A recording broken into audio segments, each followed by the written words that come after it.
말씀은 요한복음 8장 21절에서 30절 말씀입니다. 요한복음 8장 21절에서 30절 말씀입니다. 성경을 다 찾으시고 오늘은 특별히 성경을 전체 합독합니다. 요한복음 8장 21절부터 함께 합독합니다. 30절까지 시작. 다시 이르시되 내가 가리니 너희가 나를 찾다가 너희 죄 가운데 죽겠고 내가 가는 곳에는 너희가 오지 못하리라. 유대인들이 이르되 그가 말하기를 내가 가는 곳에는 너희가 오지 못하리라 하니 그가 자결하는가. 예수께서 이르시되 너희는 아래에서 났고 나는 위에서 났으며 너희는 이 세상에 속하였고 나는 이 세상에 속하지 아니하였느니라. 그러므로 내가 너에게 말하기를 너희가 너희 죄 가운데서 죽으라 하였노라. 너희가 만일 내가 그인 줄 믿지 아니하면 너희 죄 가운데 죽으리라. 그들이 말하되 내가 누구냐? 예수께서 이르시되 나는 처음부터 너에게 말하여 온 자니라. 내가 너희에게 대하여 말하고 판단할 것이 많으나 나를 보내신 이가 참되심에 내가 그에게 들은 그것을 세상에 말하나 하시되 그들은 아버지를 가리켜 말씀하실 줄을 깨닫지 못하더라. 이에 예수께서 이르시되 너희가 인자를 든 후에 내가 그 인줄을 알고 또 내가 스스로 아무것도 하지 아니하고 오직 아버지께서 가르치신 대로 이런 것을 말하는 줄도 알리라. 나를 보내신 이가 나와 함께 하시도다. 나는 항상 그가 기뻐하는 일을 행함으로 나를 혼자 두지 아니하셨느니라. 이 말씀을 하심에 많은 사람이 믿더라. 아멘. 할렐루야. 말씀의 제목을 함께 읽습니다. 시작. 하나님의 임재가 불편하십니까? 옆 사람에게 그렇게 한번 물어봅니다. 하나님의 임재가 불편하십니까?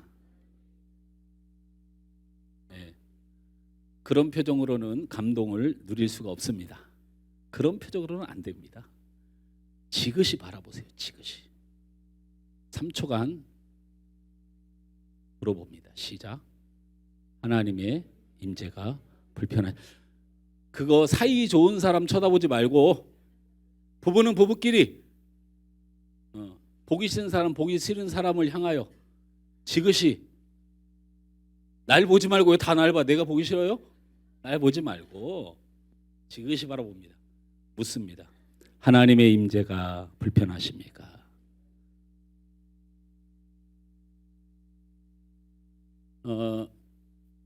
오늘 성경을 함께 읽은 것은 우리 교회 예배 공식 우리 아나운서 우리 함집사님이 이제 출장도 다녀오시고 또 코로나로 인해서 참 고통도 많이 받고 그래서 오늘 제가 전화를 해서 집사님 오늘 하루는 아나운서 하지 말고 푹 쉬십시오. 제가 오늘은 다 하겠습니다. 앉아서 편안히 예배 드리세요.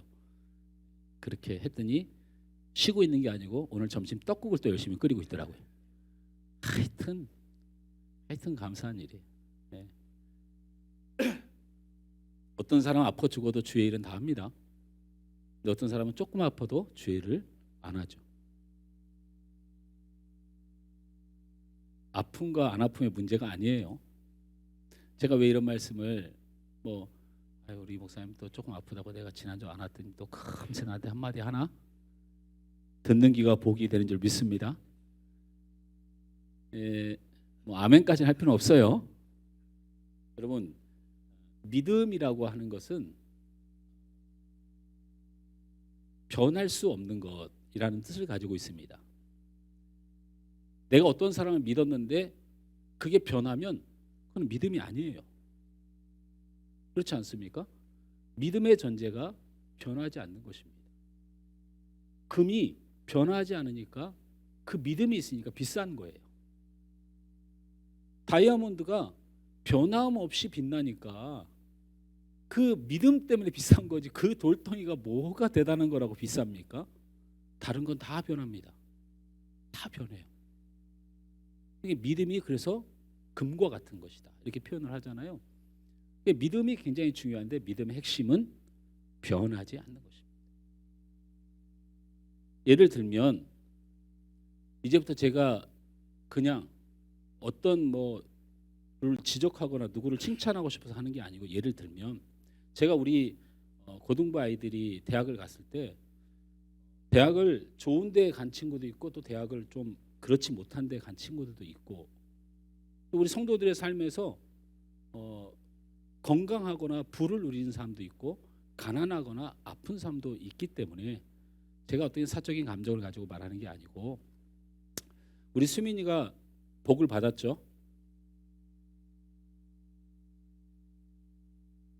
못하겠다 이거. 오늘 별로 분위기가 안 좋아. 우리 수민이가 복을 받았죠. 물론 수민이 나름대로 또 거대한 꿈이 있지만 그래도 카이스트에 합격했으면 복을 받은 거 아닙니까? 그렇죠? 끝까지 대답을 안 하네. 우리 서강로에 교회가 한 80여 교회 넘게 있는데 한 100여 개 교회로 작은 교회까지 카이스트에 들어간 사람 한 사람뿐이에요. 이래도 복이 아닙니까? 그런데 이건 복이 아니에요.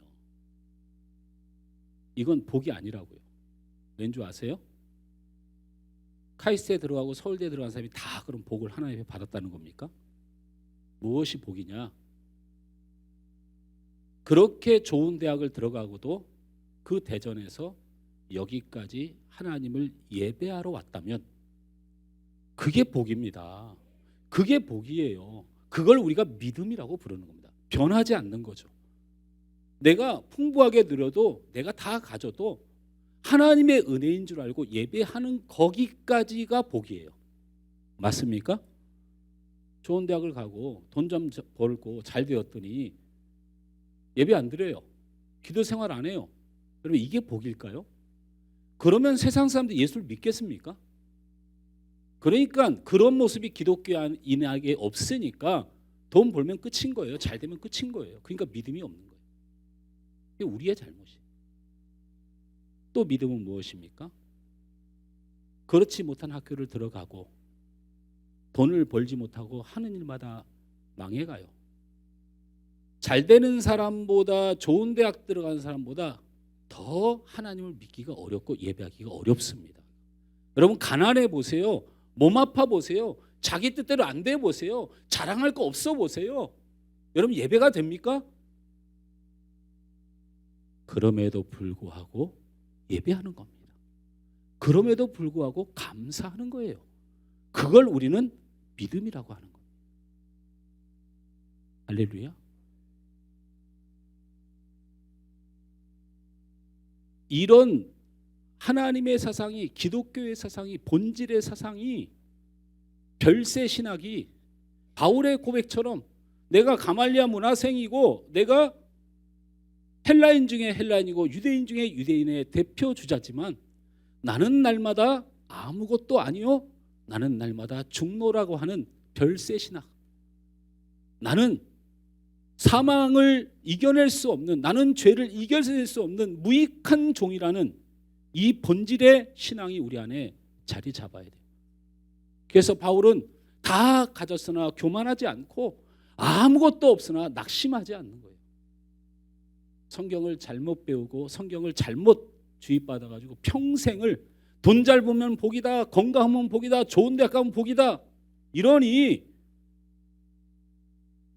가난하여 지치고 상한 사람들이 교회를 오겠냔 말이에요. 제가 바이블 25라는 그 웹사이트를 통해서 제가 외부를 나갈 때 요즘 성경책 잘 안 가지고 가잖아요. 여러분 외부를 나갈 때만 성경책 안 가져오나요?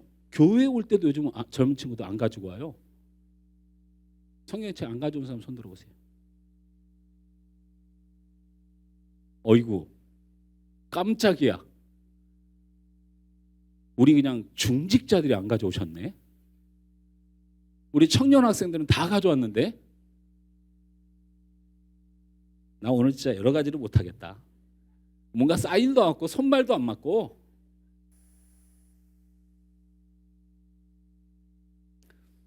제가 여러분 제 넥타이가 좀 어때요? 잘 어울리나요?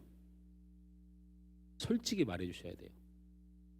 정말 진심으로 한마디만 솔직히 얘기해 줘요. 제 시야를 정확히 판단해야 되니까. 어떻게 넥타이 잘 어울립니까? 아니오가 나왔어요. 아니오가 나왔어. 우리 원로 장로님께서 따님에게 전화를 해서 나 뭐 돈이 필요하다 그랬어요? 운전해 달라고. 야, 나 운전 좀 해줘라. 어디 좀 가야 되겠다. 어딜 가는데? 아니 묻지 말고 그냥 어디 가야 돼. 가가지고 갑자기 넥타이 3개를 골라가지고 저한테 갖고 오셨어요. 왜 갖고 왔겠어요? 제가 다음 주면 우리 서강로의 노회장이 됩니다. 우리 목사님 예배도 많이 드릴 것이고 회의도 많을 것이고 할 일이 많은데 양복 입고 맨날 다니면서 같은 넥타이 맨날 차고 다니까 봐. 내 마음에 드는 걸 묻지도 않고 당신 마음에 드는 거를 3개를 골라와서 차라고 줬어. 그래서 내가 쫙 보니까 이게 제일 마음에 들어. 어디 잘 어울립니까? 제가 이걸 받으면서 거울을 보는데 눈물이 막 나더라고요. 그래서 우리 장로님한테 고맙습니다. 인사 한번 하려고요.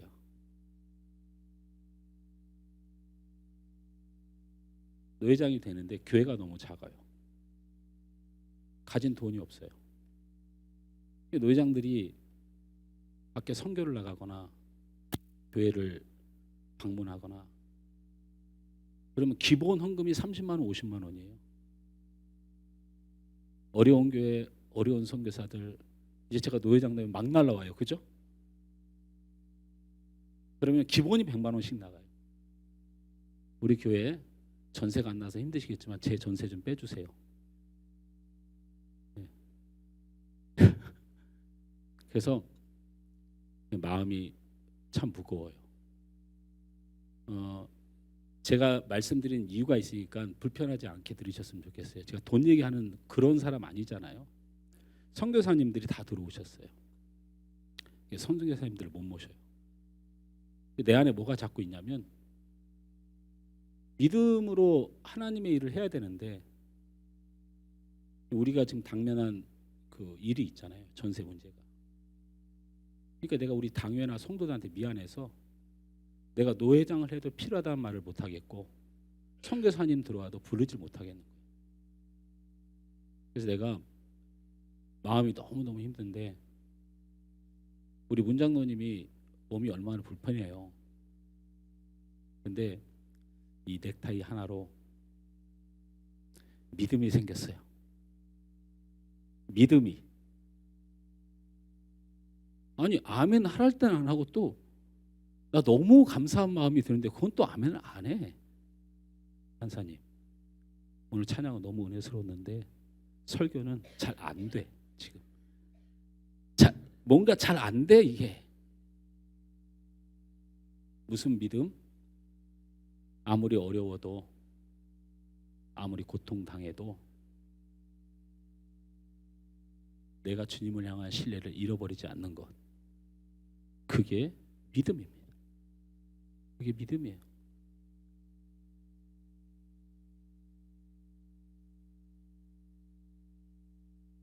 오늘 성경의 이야기를 좀 해보겠습니다. 오늘 성경에 2군데를 제가 읽어드리면 말씀을 이해하고 풀어가는데 도움이 될까 합니다.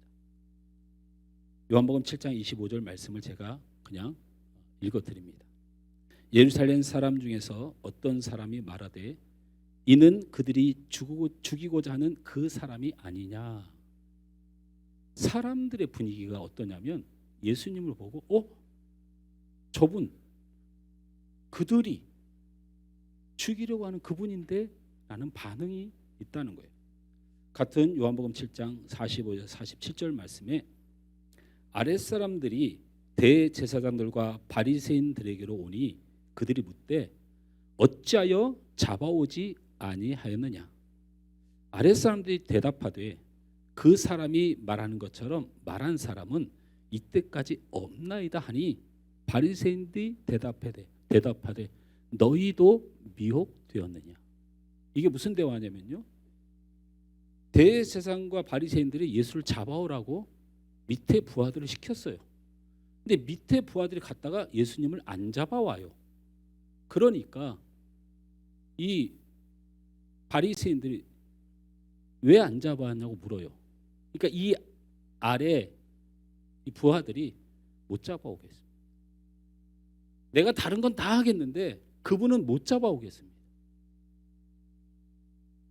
그랬더니 바리새인들이 그 부하들을 뭐라고 했냐면 니네도 다 그에게 넘어갔느냐? 라고 묻는다는 거예요.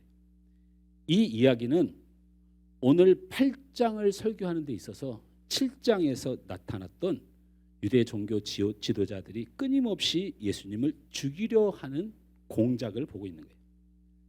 예수님을 죽이려 하는 이 시도는 요한복음 8장의 극에 달해요. 여러분 잘 아시죠? 성전에서 예수님의 말씀을 가르치고 있는데 종교 지도자들이 저 멀리서 떼거지로 몰려옵니다. 그러면서 음행 중에 잡힌 여인을 끌고 와서 그 앞에 꿇어 엎드리고 많은 유대 백성들을 모아서 모두 돌을 듭니다. 그리고 예수님이 말씀을 가르칠 때 그 말씀을 중지시키고 예수님에게 말합니다. 율법에 보면은 간음 중에 잡힌 여인을 어떻게 하라고 말합니까? 그렇게 우는 여인, 말려도 계속 우는 여인 어떻게 하라고 말합니까? 율법에 보면 간음 중에 잡힌 여인은 돌로 치라고 되어 있습니다. 그래서 예수님이 여태까지 행적과 행실을 보니 이렇게 불쌍한 여인을 율법을 따라 돌로 치라는 명령을 하실 분이 아닌 것을 알고 완벽한 올무를 가지고 찾아와서 예수님이 이 말만 하시길 기다리는 거예요. 이 여인이 불쌍하다 라고 말해주길 기다리는 거죠. 그러면 그 순간 이 여인을 향한 돌팔매가 아닌 율법을 어긴 예수님을 죽일 수 있는 명분을 얻기 위해서. 그러자 예수님이 땅에 조용히 앉습니다. 그리고 땅에다 이 말씀을 하시고 그 말씀을 땅에다 기록합니다. 그게 뭡니까? 죄 없는 자가 먼저 돌로 치라.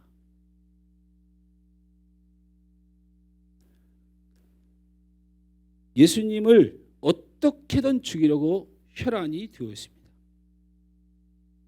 밀착 감시하면서 예수님이 나는 메시아다라는 말을 기다립니다. 그가 메시아라고 말해도 선동했다고 죽일 것이고 메시아가 아니라고 하도 메시아인 척하고 다녔다고 죽일 것인데 무언가 정확한 포인트를 잡아야 되는데 못 잡겠는 거예요. 왜 못 잡는지 아세요?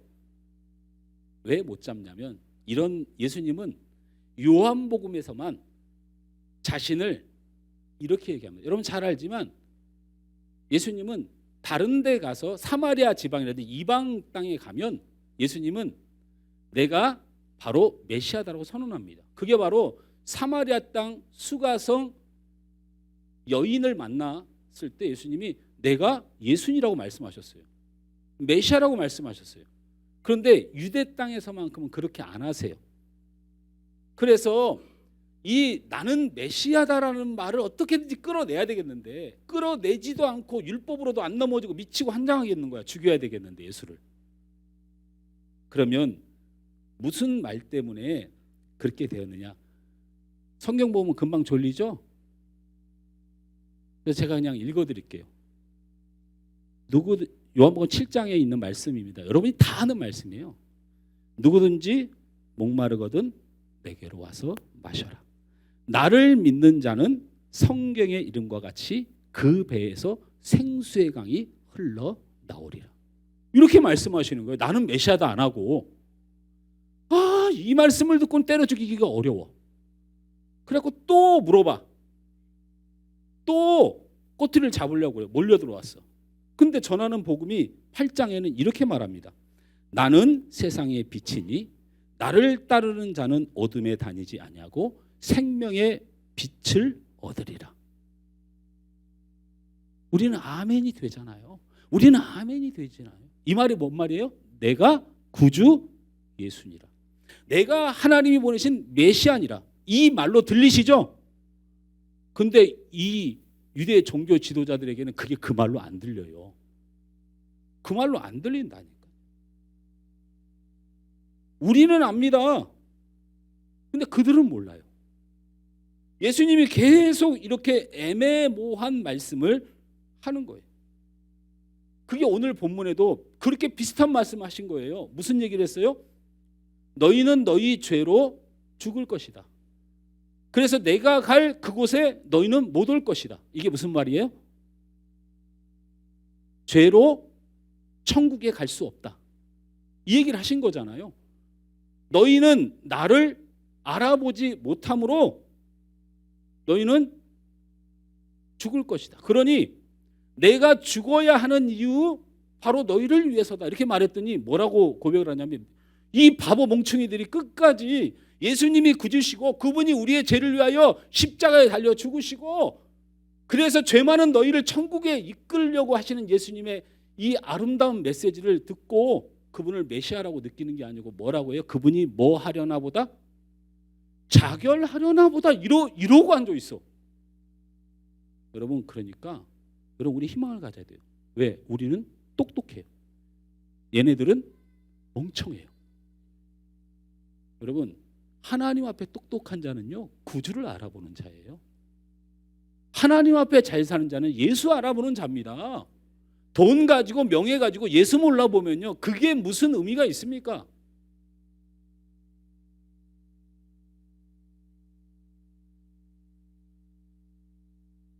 예수님이 그럼에도 불구하고 성경 해석학을 통해서 성경을 공격하는 이들이 일부 잘못된 변증학을 논하는 사람들이 이 부분에 가지고 예수님이 두려움과 죽음 때문에 떳떳하지 못했다 이렇게 말합니다. 그러니까 제발 성경을 다 보라고요. 왜 예수님이 자기를 비유로만 말씀하기 시작했는지 성경은 설명합니다. 요한복음 7장 30절 말씀에 그들이 예수를 잡고자 하나 손을 대는 자가 없으니 이는 그의 때가 아직 이르지 아니하였음이니라. 여러분 성경에요 사전에 때가 이르지 아니었다는 말 쳐보면요 18군데가 나와요. 예수님이 한두 번 말씀하신 게 아니에요. 죽음이 두려워서가 아니고 십자가의 구원을 위한 복음을 선포한 후에 때가 되었을 때 내가 드러낸다는 거예요. 누구에게? 유대 종교 지도자 앞에. 예수님이 잡혀 십자가에 죽기 6개월 전 사건이 오늘 본문 사건이니까 아직 천국 복음을 전하고 하나님의 구원의 소식과 그 십자가의 사랑을 다 못 전해서 아직 때가 이르지 않아서 안 밝힌 것이지 죽음이 두려워서 그런 게 아니에요. 어쨌든 이런 일로 인하여 예수님도 답답해요. 죽이려는 저들도 뭔가 붙들지 못해서 답답해요. 그래서 이제 이렇게 흘러가다가 결국 정면으로 딱 붙죠. 그게 오늘 본문이에요. 어떻게 붙어요? 그동안에는 올무를 쳤어요. 함정을 파고 행실을 지켜보고 이러다가 꼬투리만 잡히면 죽이려고 했는데 안 돼. 예수님이 안 걸려. 그러니까 정면 돌파를 해요. 이 유대 종교 지도자들이. 어떻게? 요거는 제가 함께 읽으려고 준비를 했어요. 요한복음 8장 25절 함께 읽습니다. 시작.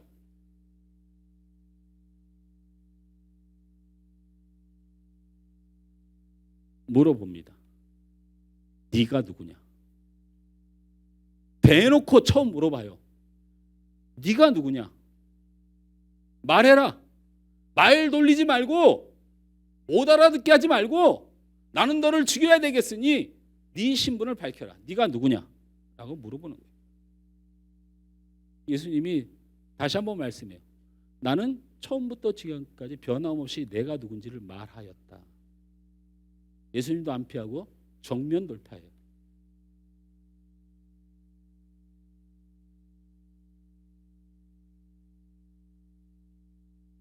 예수님이 그렇게 말씀하시면서 자신을 죽이려고 하는 유대 종교 지도자들을 향하여 한 가지 메시지를 더 말씀하세요. 함께 있습니다. 요한복음 8장 29절 말씀 시작. 나는 항상 그가 기뻐하는 일을 행함으로 나를 혼자 두지 아니하셨느니라. 우리는 오늘 본문 내용을 살펴보고 예수님이 이 두 가지 말씀을 통하여 우리에게 하나님의 깊으신 은혜와 성령의 강한 역사가 이 현장에 임하여지길 주님으로 축원합니다. 유대 종교 지도에 던진 네가 누구냐라는 말과 예수님의 답변 중에 나는 항상 그가 기뻐하는 일만 한다는 이 예수님의 말씀이 무슨 의미와 관련이 있는가? 그렇다면 왜 종교 지도자들은 예수님께 네가 누구냐고 왜 물으셨을까? 왜 물으셨을까요? 교원대생 어디 갔어요? 왜 어디 갔어요? 넌 왜 그 맨 뒤에 가 있니? 유대 종교 지도자들이 예수님 앞에 네가 누구냐고 왜 물어봤을까요? 너한테 묻는 거야. 우리 교회가 너무 커가지고요 안 보여서 그래요. 한 1000석 되다 보니까 뒤에서 안 보여서 그래요. 죽이려고 물어봤죠. 메시아라고 말하면 죽이려고 물어봤어요. 그런데 들어보세요. 이 유대 종교 지도자들은 메시아를 350년 동안 기다리던 사람들이에요. 그리고요 바벨론에 이스라엘이 멸망하고 포로 생활을 포함하여 350년 동안 어떻게 버텼냐면요, 우리는 절대 거룩한 신이 이 신은 그루터기가 되어 절대 배임을 당하나 죽지는 않는다는 하나님의 언약의 말씀을 붙들어라. 거룩한 시 우리 메시아가 우리를 구원하여 주리라는, 다시 말하면 메시아 대망사상, 메시아가 오시면 그것이 진정한 승리라고 믿는 이 대망사상이 350년 동안 이 유대 종교자들이 가르치고 믿고 따르도록 했던 교리입니다.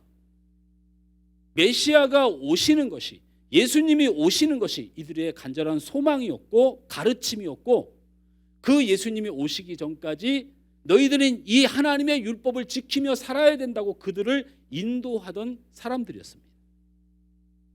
그래서 이 메시아라는 본질이 이들이 먹고 사는 문제를 해결했고, 이들의 지위를 해결했고, 이들의 수준을 결정했고, 그들의 권력을 주었고, 그들에게 힘을 주었습니다. 이해가 되십니까? 메시아가 다시 오신다는 이 소식이 없었다면 유대의 종교 지도자들은 힘도 없었을 것이고 가르칠 것도 없었을 것이고 권력도 없었을 것이에요.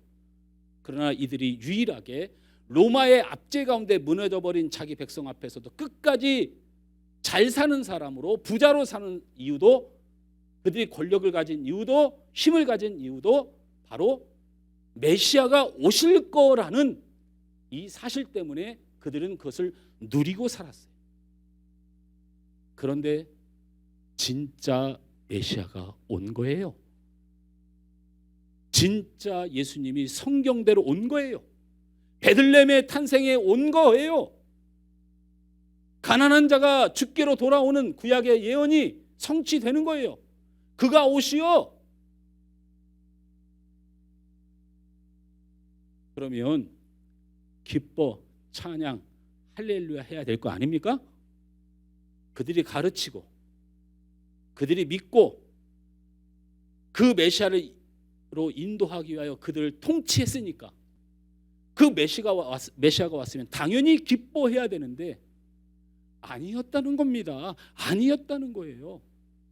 진짜 예수가 오니까 그걸 할렐루야 감사해야 되는데 그 예수 때문에 밥줄이 끊겨요.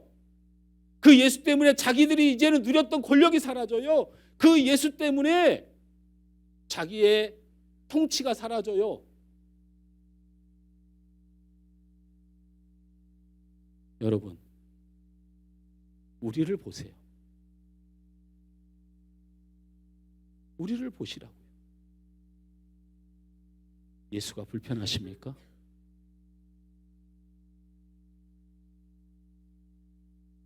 우리가 유대 종교 지도자들과 뭐가 다릅니까? 그렇게 하나님의 임재가 불편하신데,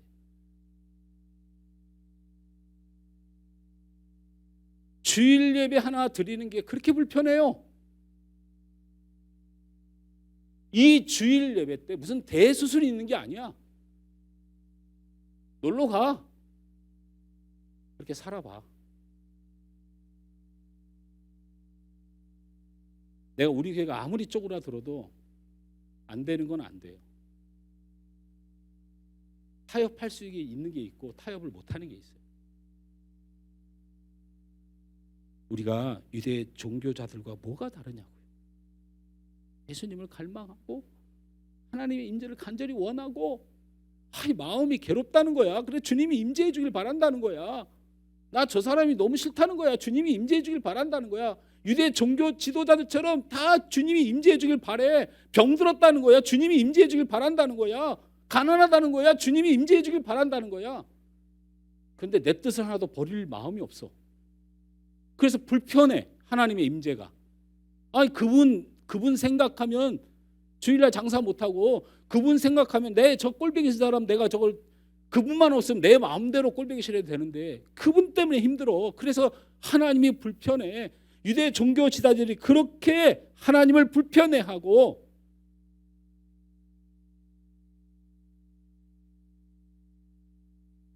그래서 그들이 네가 누구냐라는 질문을 던진 것이에요. 네가 불편하다는 거예요. 메시아가 불편하다는 거예요. 하나님이 불편하다는 거예요. 우리의 삶이, 우리들의 생각이, 우리의 영혼이 어떠하길래, 도대체 우리 안에 뭐가 들었길래, 내 인생이 도대체 어떻게 살아가기에 그렇게 하나님이 불편하고 예수님이 불편하십니까? 죄악의 자리여서 그렇습니까? 그 죄악의 자리를 계속 하고 싶어서 하나님이 불편하십니까? 하나님이 기뻐하지 않는 자리라 생각되기 때문입니까? 그런 마음을 먹을 때 하나님이 원하지 않는 생각이라서 그렇습니까?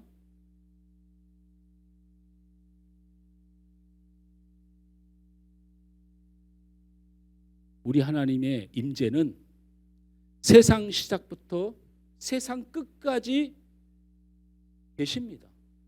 벗어날 수가 없음을 아셔야 돼요. 높은 데나 있으나 낮은 데나 있으나, 선한 일에나 악한 일에나 우리 하나님은 우리의 곁을 절대로 떠나지 않아요. 그래서 불편한 거예요. 그 불편함이 죄가 아니고 바로 하나님의 임재 가운데 나타난 우리의 신앙의 갈망이에요. 여러분, 똑바로 살아라. 제가 그렇게 못하는 목사잖아요. 저는 얼마나 똑바로 삽니까? 그 말씀을 드리고 싶은 게 아니고, 이 하나님의 임재와 주님의 임재의 불편함을 괴로워하지 마시기 바랍니다. 요나가 요바에서 니느웨라고 가라 했더니 다시스로 가요. 다시스가 스페인인데 지금은 우리가 볼 때 거기 요바에서 무슨 스페인 가는 게 뭐 대단하게 아니에요. 여러분, 그때 지구가 네모나다고 뭐 여겼던 사람도 있다고 하는데 그냥 평만하다고 생각했어요. 그래서 이스라엘 땅, 저 요단강 저 건너편 땅부터 저 스페인 땅까지가 땅 끝이라고 여겨서 그리 도망간 거예요. 세상 끝까지.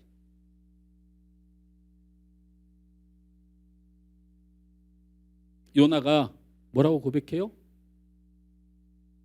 하나님은 하나님을 외면하고 불편해서 도망친 이 자리에도 계시더라.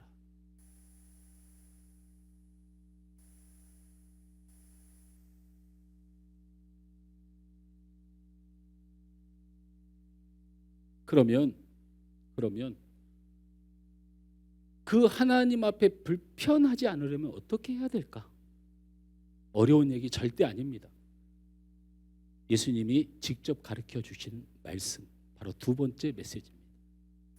잘 기억하세요. 어렵지 않은데 이걸 말씀으로 받는 게 되게 중요해요. 요한복음 8장 29절 말씀을 함께 읽습니다. 시작. 나를 보내신 이가 나와 함께 하시도다. 나는 항상 그가 기뻐하시는 일을 행함으로 나를 혼자 두지 아니하셨나이다. 하나님이 기뻐하는 일을 행하려고 애쓰셨다는 거예요. 여러분, 예수님이 굳이 이런 말씀을 하실 이유가 있습니까? 여러분, 예수님께 필요한 말씀입니까? 여러분, 천국이 예수님께 필요합니까? 이 세상이 예수님께 필요합니까? 이게 무슨 예수님께 필요합니까? 이 예배가 예수님께 필요합니까? 스스로 있는 자라 나의 영광을 돌들을 들어서 받으리라. 여러분, 우리는 하나님이 우리를 버리고자 하면 우리는 아무것도 아니에요. 여러분, 모르세요? 이 예배가 왜 있습니까?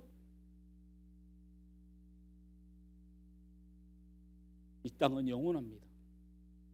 어떻게 하시려고 그럽니까? 잠깐이 그렇게 중요합니까?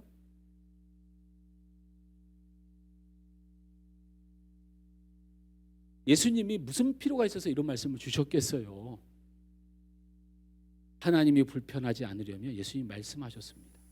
나는 항상 그가 기뻐하는 선택을 하느니라. 이러면 됩니다. 하나님이 기뻐하는 선택을 하세요. 여러분, 설교가 길어지니까 졸리시죠? 졸리면 여러분 마음속에 무슨 선택을 해야 돼요? 에라 자야 되겠다. 이 선택. 하나는 하나님 안 졸게 해주세요. 이런 어떤 선택을 해야 돼요? 안 졸게 해주세요라는 마음을 선택해버리면 하나님이 기뻐지는 거예요. 우리의 마음에 불편하지 않고. 임금변 잘하죠? 제가 닫겠습니다. 여러분과 하나님은 안 떨어지는데 어떻게 하겠습니까? 어떤 상황에도 변치 않고 하나님의 기쁨을 선택하는 게 믿음이라니까요. 부할 때도 변치 않고 겸손해라는 하나님의 말씀을 붙드는 거예요. 가난할 때도 내가 너와 함께하리라는 말씀을 붙들고 변하지 않는 거예요.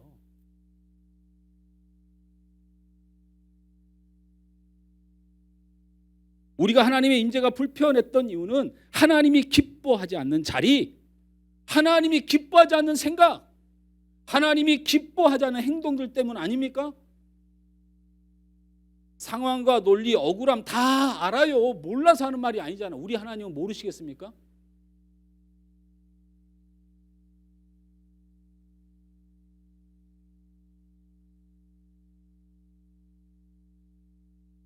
예수님은 어떤 마음으로 자기를 죽이려 하는 사람들을 만났는지를 보면 예수님이 솔직히 말합니다. 성경은요, 그래서 진짜 위대하고 존귀하고 보석 같은 말씀이에요. 그러니까 제발 열심히 성경 보고 배우고 훈련받고 하란 말이에요. 대한민국에서 말씀 제일 잘 가르치고 제자 훈련 제일 잘 가르치는 목사가 누굽니까? 김성원 목사예요. 아멘 하지 마. 요거 방송실 이거 지워주세요. 요거. 예수님이 오늘 본문에서 자기의 마음을 솔직하게 얘기하는 장면이 나와요. 깜짝 놀랐어요. 하나님은 그렇게 안 하셔도 되거든요. 예수님 그렇게까지 안 하셔도 돼요. 마태복음 8장 26절 말씀을 두 눈 크게 뜨고 있습니다. 시작. 내가 너에게 대하여 말하고 판단할 것이 많으나 나를 보내신 이가 참되심에 내가 그에게 들은 그것을 세상에 말하노라 하시되. 저를 보세요. 이 말이 무슨 말이냐면요, 화가 나신 거예요. 너네 싹 다 죽이고 싶어. 너네 용서하고 싶은 생각이 없어. 내가 너희들 가만두지 않고 내가 너무나도 억울하고 내 백성이 너무나도 억울하고 너네 같은 놈들한테 이 땅을 맡겼다는 게 나로서 너무나도 견딜 수가 없는 고통이야. 나는 너희들 정말 싫어. 그런데 뭐라고 말씀하세요? 나를 보내신 하나님이 참되시며 너희를 사랑한다. 나는 내 마음은 너희들을 가만두고 싶지 않지만 나는 하나님이 너희를 사랑하는 음성을 들은 그것만 전하노라. 이게 바로 하나님이 기뻐하시는 거예요. 이게 바로 하나님이 기뻐하시는 거예요. 행동 잘못할 수 있습니다. 죄악 가운데 있을 수 있어요. 정죄하자는 게 아니에요. 그거 잘못됐다고 기도하세요. 나를 도와달라고 기도하시라고요. 하나님을 불편해하고 피하지 말고 하나님이 기뻐하시는 생각을 내가 가질 수 있도록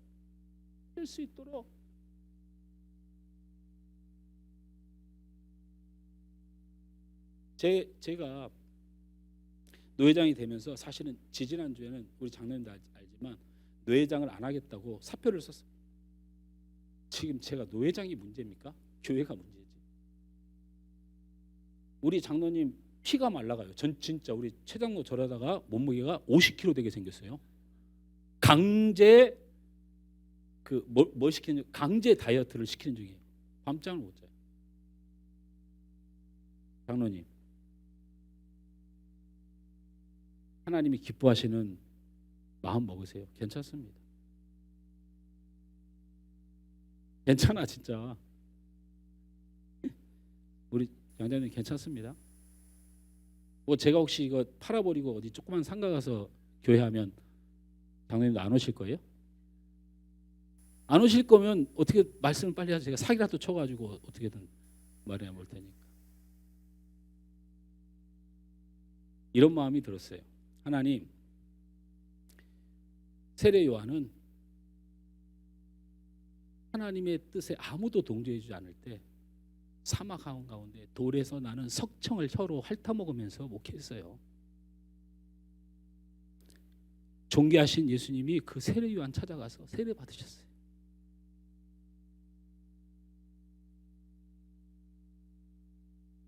저는 주님이 이 교회를 외면하지 않는다고 믿습니다. 내 생각일 뿐이에요. 이 잘못된 생각을 하나님이 기뻐하시는 믿음으로 바꿔내는 일.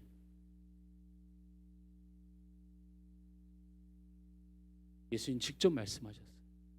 너희들이 나를 죽이려 하고 내 백성을 이렇게 피눈물 나게 하고 지긋지긋하게 하나님을 안 믿고 살아간 너희들 토하여 내버리고 싶지만 나는 내 마음대로 내 마음을 결정하는 게 아니고 그 하나님이 너희를 사랑하신다고 하셨으니 나는 그분의 말씀을 마음에 담고 너희에게 말하노라. 하나님의 기뻐하시는 생각과 행동을 적극적으로 생각하고 행하려고 애를 쓰고 회개할 때에 우리는 하나님이 불편해지지 않습니다. 불편해지지 않습니다. 그렇게 하고 끝나면 그냥 이론으로 끝나요. 그런데 그 짧은 말이 얼마나 은혜가 되는지 우리 다 같이 요한복음 8장 30절을 읽고 마칩니다. 시작. 이 말씀을 하심에 많은 사람들이 믿으니라.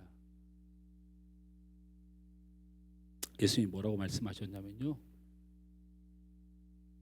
너희들이 나를 다 죽이려 하고 나를 미워하지만 그 미움을 버리고 내 마음에 하나님이 너희를 사랑하고 있다는 사실을 인정하고 내가 그 하나님의 사랑만을 가지고 내가 말을 하면 하나님이 나를 홀로 두지 아니하리라. 우리 하나님 여러분 절대로 홀로 두지 않아요. 세상의 악을 버리고 세상의 복수를 버리고 억울함을 버리고 주님 사랑 가득 채우고 말씀 채우면 못 살 것 같지만 기적이 일어나요. 우리 하나님이 홀로 두지 아니하시고 뭐라고 했어요? 오병이어의 기적으로 쫓아온 사람보다 이 진실한 주님의 말씀을 주님이 선택하실 때 자신의 억울함과 속상함을 드러내고 하나님이 기뻐하시는 행동과 말을 마음에 새길 때에 하나님이 불편해지지 않고 하나님을 만나길 기뻐함이 이루어질 때에 믿는 자가 많아졌어요. 믿는 자가 많아졌어요. 오병이의 기적을 통하여 사람들이 막 쫓아오니까 예수님이 너희는 생명을 얻고자 함이 아니고 먹고 살기 위하여 나를 쫓는다고 야단쳐서 한 놈도, 그러나 하나님의 기뻐하심을 내 마음에 담으려고, 내 행동에 담으려고, 내 삶에 담으려고 할 때에 하나님을 믿는 믿음의 역사가 막 일어난 거예요. 이게 교회예요. 이게 성도의 삶입니다.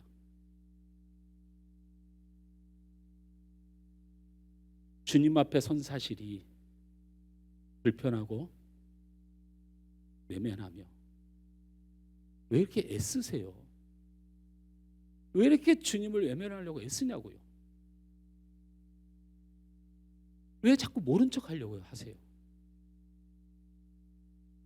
주님 만난 것이 후회되십니까? 주님을 위하여 일하는 게 그렇게 후회가 되세요?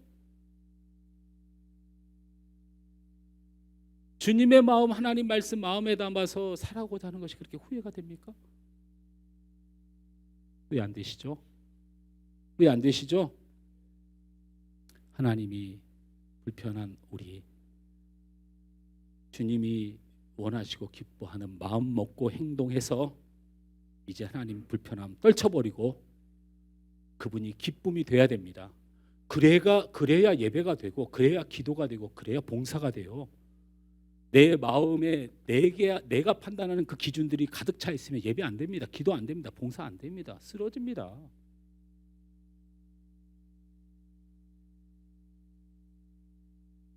예수님이 선택했는데 후회하면 죽습니다. 저는 그렇게 믿어요. 저는 죽어요. 제가 목사 아니요, 저는 두 가지를 되게 잘했을 거예요. 회사를 경영했으면 되게 잘했을 거고, 사기를 쳤으면 잘 쳤을 것 같아요. 제가 뭐 어디가 모자라면 얼굴 막 반듯하지요. 제가 또 뭐 한다 하면 또 대단히 잘하고요. 제가 또 말은 얼마나 잘합니까?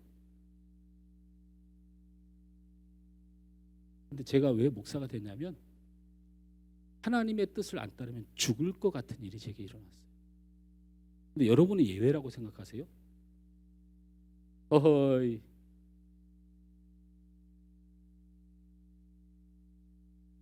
우리 찬양하면서 다시 한번 주님 앞에 우리의 삶 감사하면서 찬양했으면 좋겠습니다.